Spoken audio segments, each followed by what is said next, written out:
Yes. The Mahabharata is an epic poem, and most of the things that are said in it are expressed in a poetic manner. The world is born in an instant. That is very true. And that instant signifies the eternity of things. And the world can only disappear if you could really disappear. Now, apart from this world, in that passage, by world, dunya also means the universe. So the universe is born in an instant. For example, in the Bible it is said that the world was created in 6 days and God rested on the seventh. If he had to rest, this whole universe will tumble down. He did not rest. That energy cannot rest because divinity, as I've said many times before, is but just an energy. And how can that energy rest? This was a later injunction put in by the cardinals or who have you at the Council of Nicene, where they felt it was more for health purposes that you work hard for 6 days, so at least one day you must rest. That's a true meaning behind it. Right. It is only when you close your eyes, everything disappears. But when you open them again, it is all there. Like when you're in deep sleep, nothing is existent. Where is your mind then when you are in deep sleep? Where are the recollections, all the memories when you are in deep sleep? They are not there at all for you at that moment. Now the same thing happens when we say the universe disappears, is when we merge into the universal self, the divine self that is within us, reaching the absolute. All this would seem trivial. Now, as I've said many times, that the universe is a veil. The manifestation is a veil over the manifester, hiding the manifester. Now we know that those veils can be removed, but they could never be destroyed. What we have to do is, instead of the manifester being underneath and the veils being on top, we take the veils and bring them to the bottom, and the manifester comes to the top. And that is the purpose of all our spiritual practices. So, the consciousness would be there. The consciousness, the pure consciousness of the manifester. And that pure consciousness is underlying people at the moment, but it should rise to the top, and the small consciousness, the small I, the limited consciousness should be at the bottom. But that is not the case. So we are veiling the divinity, thinking that the world was born in an instant and will disappear in an instant. For example, as we said, the world was created in 6 days. Why not 6 seconds? And who can measure time to say it was created in 6 days? Actually, there is no creation. Actually, there's no birth. A little human baby gets born, we call it to be born because we find the baby in tangible form. But the baby is never dead and never has been born in its true essence. It has its physical manifestation, but the essence is never born and never dies. And that is why in one of the chapters of the Mahabharata, which we call the Gita, it is said that water cannot wet it, fire cannot burn it, a sword cannot pierce it. It is there, eternal. So when we speak of the world being born in an instant and it would disappear in an instant, that is more a poetic expression rather than the truth of reality. There is a certain amount of truth in it when we look at the world in a relative way. For example, when we say that the world was created in 6 days, what do we mean by that? When all the sciences prove that it took millions and millions and millions of years for the world to be as it is today. That chunk that broke off from the sun had to cool down first in lava form, and then it cooled down to solidify itself, and when it solidified itself sufficiently and cooled sufficiently, we had plantation, and then the animals, and all these things came about. Yes. Now, according to science, it took millions and millions and millions of years. So, when the Mahabharata says that the world was born in an instant, when here we have tangible scientific proof that it took billions of years, who shall we believe? But the world the Mahabharata speaks about is a poetic expression to say that again. Born means to bring forth. And it was brought forth in an instant by the manifester, not by will, but by its own nature. If you look into a mirror, it will not take you 2 minutes or 5 minutes or an hour to see your face in the mirror. You see it instantly. Likewise, the entire universe is created in an instant.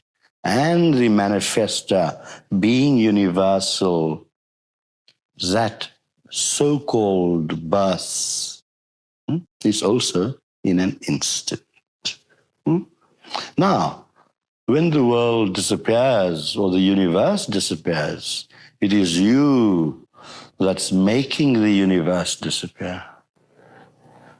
It is you making the universe disappear as in deep sleep.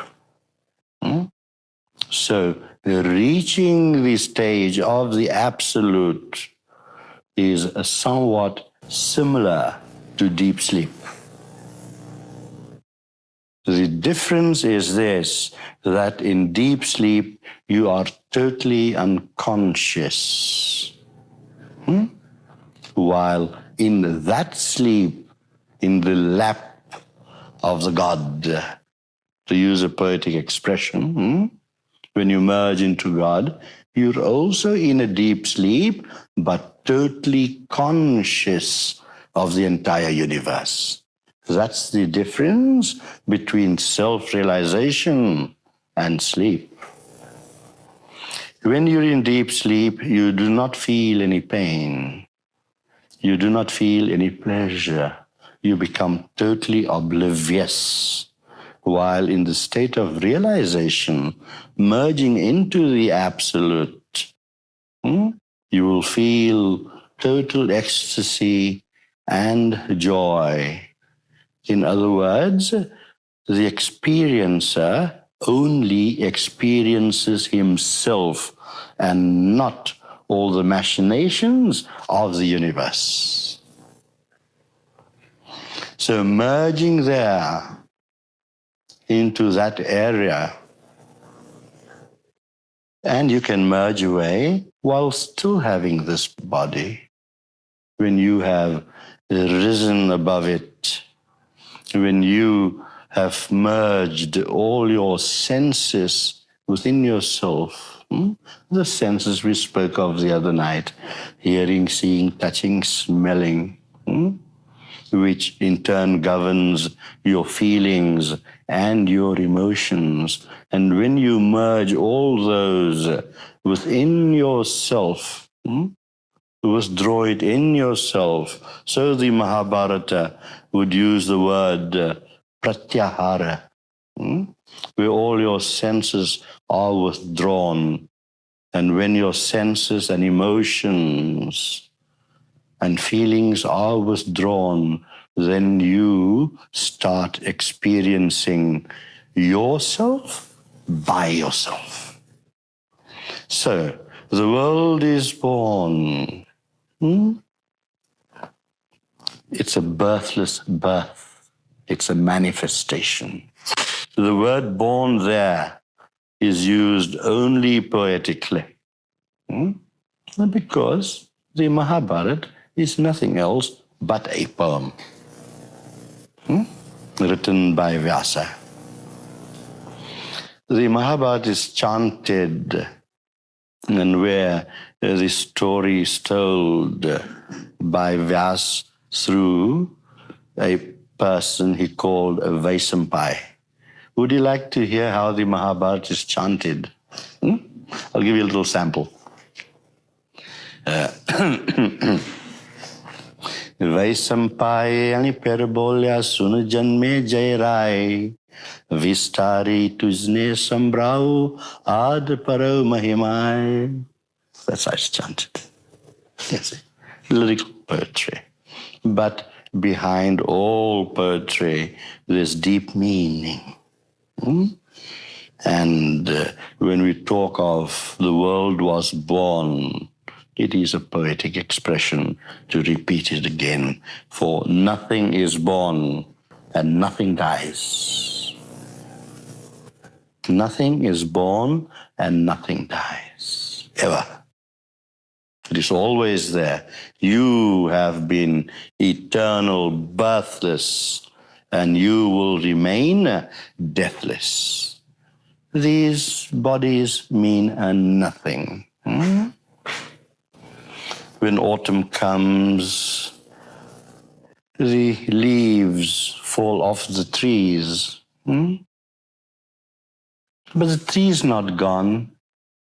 And when the other season comes, the leaves grow again. And that is what's happening to us. The old leaves fall off and new leaves are born. Are they really born? No. It's the nature of the tree to give the leaves. Chetan, stop crying. He gets into ecstasy. Oh, beloved Chetan. Good. So, birth and death, that is the main gist of that stanza that you have mentioned. And there is no birth and death at all. Birth and death only applies to our small little minds, our small little selves, the little ego I, which in the Mahabharata is called ahankara. And once that little I is brought to a state of expansion, transparency, then the real self is seen. And when the real self is seen, all thoughts of this body dying and this body being reborn is gone. there is no reincarnation.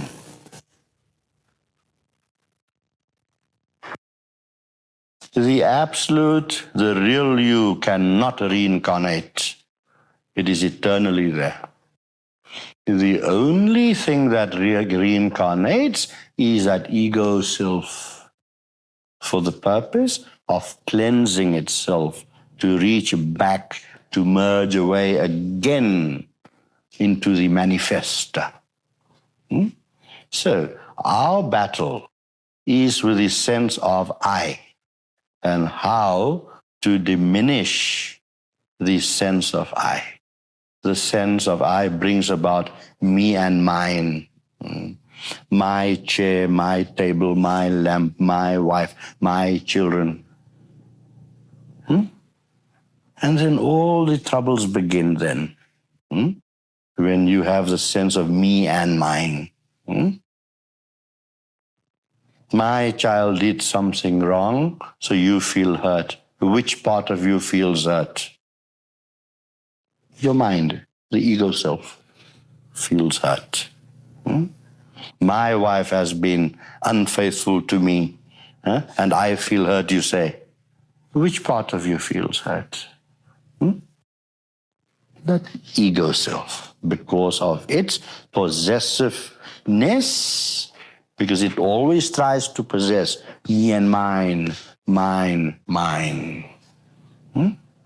And once that sense is gone of possessiveness, then you will realize that I have no father, I have no mother, I have no children, I have no wife, I have no husband, and no nothing.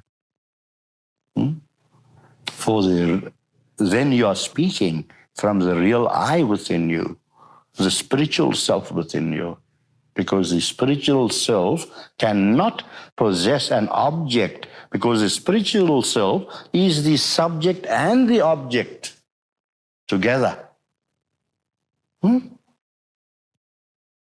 And the only way that we manage to think or walk or live, whichever way we do, is like the moon. The moon has no light. It only gives reflected light. So being the manifestation, covering the manifesta, you are just living in reflected light. And nothing wrong with that. In the borrowed glory, but understand the glory first. And then you will know it is borrowed and it is not me. I am not the doer. He is the doer. Without that divine energy, I can't even lift this hand. We all know that. But we go about in this world with that little ego eye that has no substance whatsoever, just reflected light, which is not real. If you switch off the bulb, it won't be reflected there. You take away the mirror and you won't see yourself. So, once we know that we are living on borrowed glory, we first think of the glory, and then when we think of the glory, we realize the source from which we are borrowing the glory. And then life as it is becomes beautiful. The realization dawns. It is not me. It is you, old chap. Yes. Therefore, divinity is described to be formless, attributeless, because it is just an energy. Now, once you give form to energy, then it becomes limited.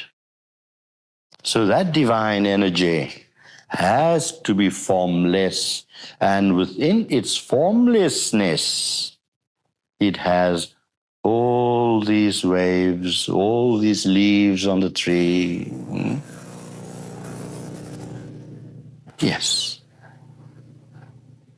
And that is what we call the expression. Everything expresses itself. So why should energy also not express itself? By becoming tangible. From the formless, it assumes various forms. Therefore, all existence is but He. We look at the trees, and the first thing we see would be the flowers or the leaves, and perhaps we might notice the trunk of the tree. And yet it is the trunk, and through the trunk that the sap is passed on via its branches to the leaves to make them alive. So we lose sight of our true value. And then you say that I was born and I'm going to die. Yeah? Because we are looking only at the surface value, while really speaking, we are totally eternal. And when we develop that sense, of our own immortality, then all your troubles will vanish. All your troubles will vanish. If you're thinking of doing a big business deal and it's going to mature soon, big lump sum of money, this, that, fine, why not? Good. But do not attach importance to that so much. No. When you stop attaching importance to it, it materializes. For your mind should view it externally and not internally.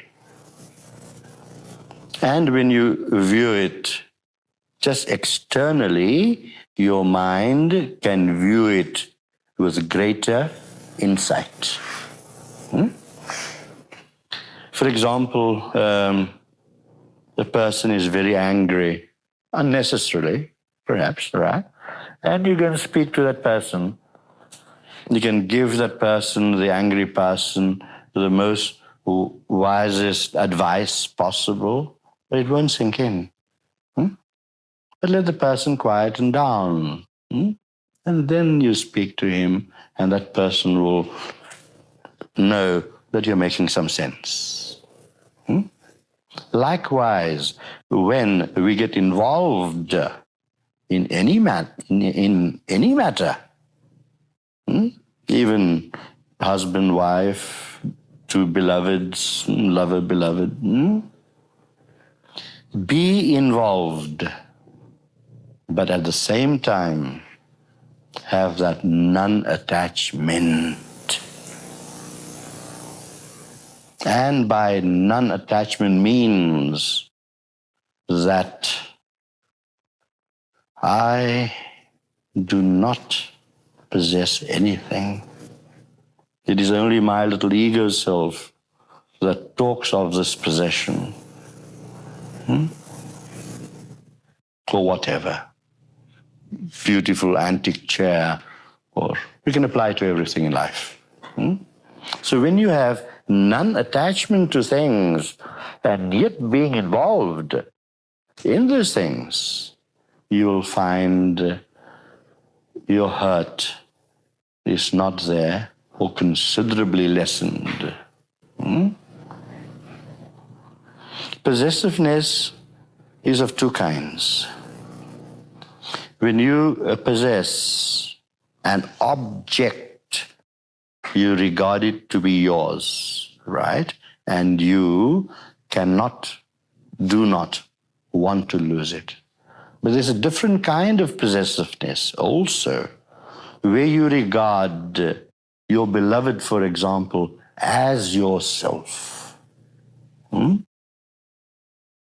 When you regard your beloved as your soul, and no one, of course, if she jilts you,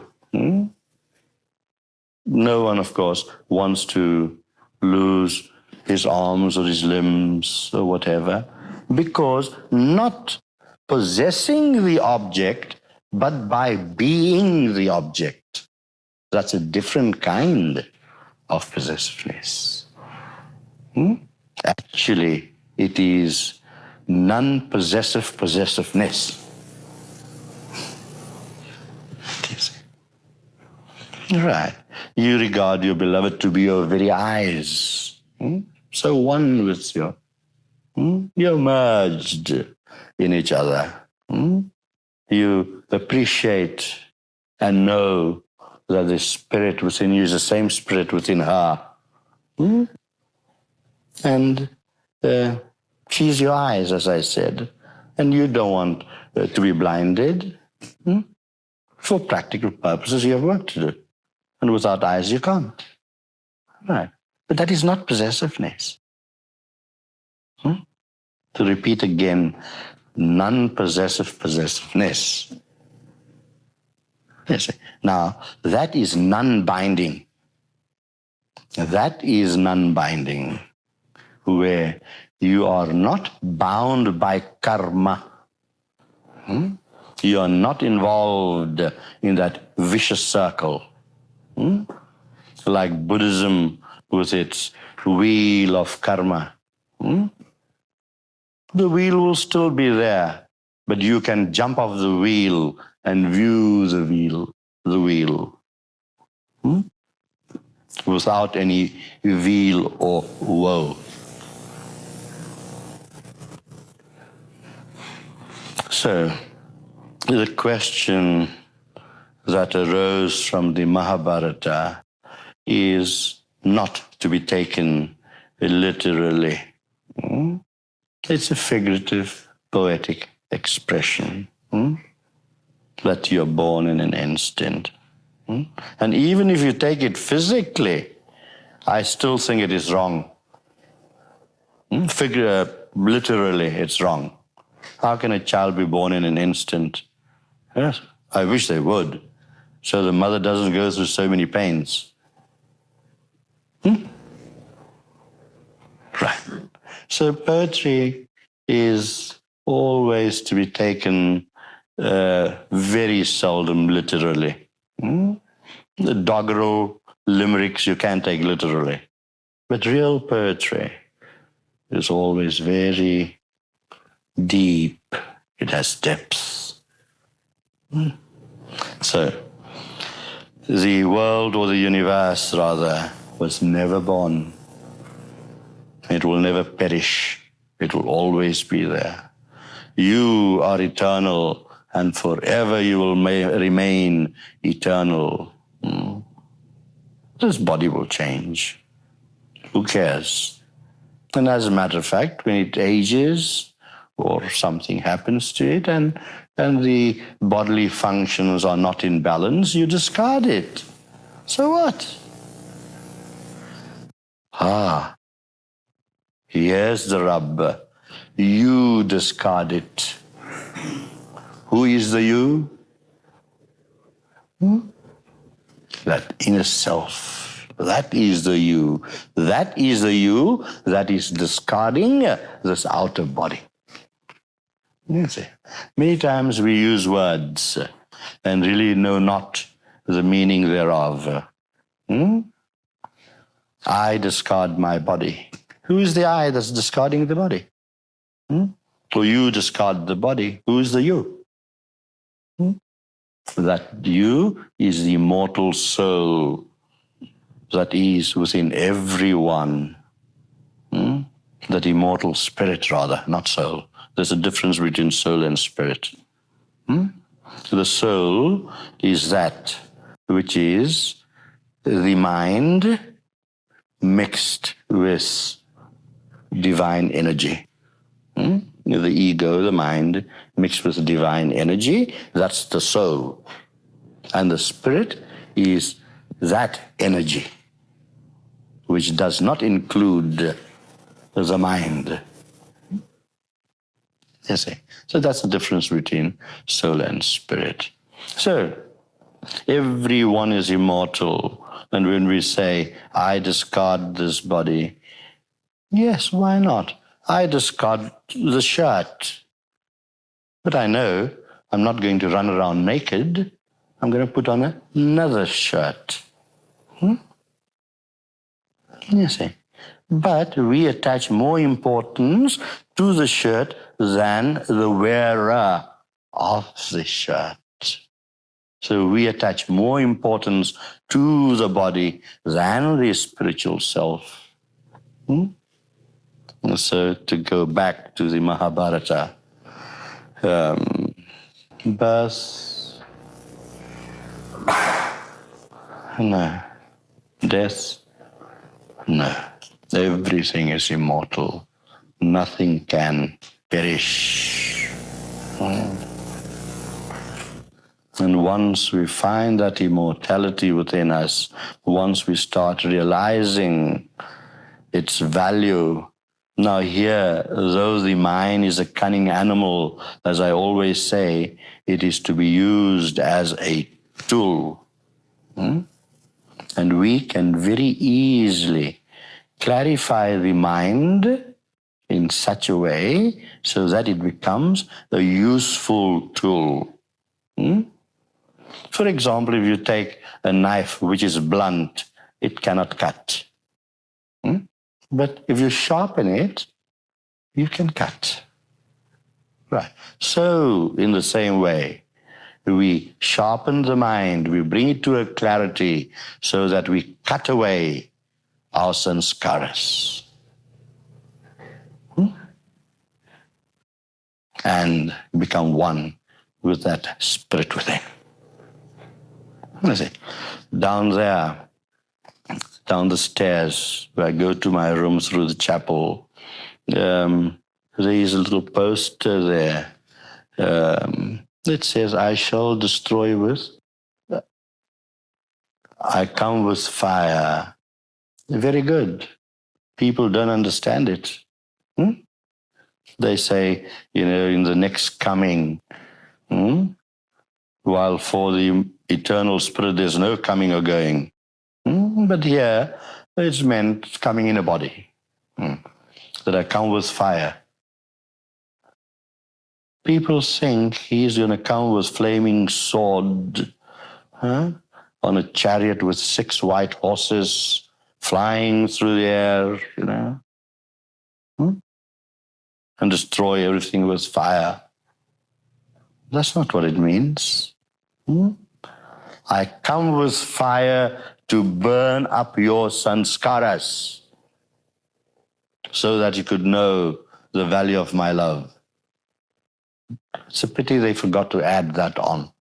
I wish they would allow me, or if I had the time, to revise the Bible and really explain it. Yeah. Come with fire to burn up your sanskaras, to burn up that filth and dirt of your ego, to burn up your possessiveness, the sense of me and mine and I and this. And when that is burnt up, what is left over is love. And that love is so beautiful, indescribable. It seems like nothing to you. It's like a camphor block which we used in our myrrh and incense last night at the golden thread ceremony. Now a camphor block, when you burn it, it gives intense heat. Right? It burns. But it leaves, after it has burned, it leaves no residue at all. It leaves no residue, but the fragrance is still smelt. That's love. It's intangible. That's what I'm trying to say. And yet the lovely fragrance it leaves behind. And yet it's totally burnt up. That is what we have to be. That is the meaning of being born. To burn up the sanskaras and leave only the fragrance. And fragrance has a beautiful purifying smell. The camphor, rather. Yes. So, be born in that way. Forget the instant. Because every instant is eternal. We are the ones that are dividing it up into instances. We are dividing up the day into seconds and minutes and hours and what have you. We are the ones that divide up the ocean into drops, yet it is one ocean. So that fragrance of the camphor block is all pervading. Although it has been totally burnt up. So, once you get a whiff of this camphor, this fragrance, you too can recreate that block again and keep on burning it and having the fragrance of love there within you all the time. Well? Yes, I was just down to see the photographers there getting ready. Oh, yes, the TV people. Good. Hi.